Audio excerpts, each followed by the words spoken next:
Beste derivatua, kasu honetan, biderkaketa. Biderkaketa honetan, bi gai ditugu, hemen berreketa bat, eta hemen esponentzial bat. Orduan, funtzio konposatua aplikatu beharko dugu ere bai. Derivatua. Lehenengoaren derivatua berreketa bat bendenez, iru, bider iru isa, ken bost berbi, baino iru isa ken bosten derivatua falta zaigu dela iru. Bider bigarrena derivatu gabe, eber bi isa ken lau. Gehi lehenengoa dagoen bezala, iru isa ken bost berri iru. Bider bigarrenaren derivatua. Bigarrenaren derivatua eber delako, eber jarraitzen du esaten, bi isa ken lau, baina falta zaigu bi isa ken lauren derivatua dela bi. Hau simplifikatzeko, ingo duguna da biderkagai komunak atera, eta hasieratik hasiko gea.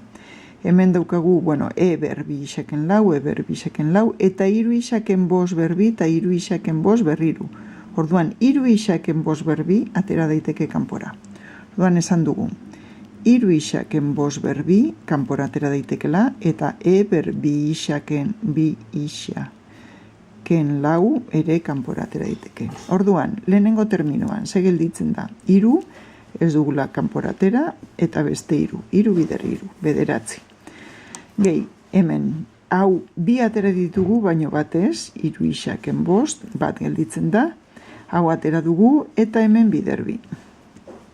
Orain kortxeteko ariketak ingo ditugu, iru isa ken bost berbi, bidere ber bi isa ken lau berdin gelditzen da, eta kortxetean bederatzi,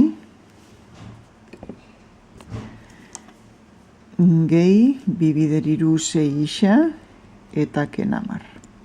Hau ere, simplifikatu daiteke, eta gelditzen zaigu.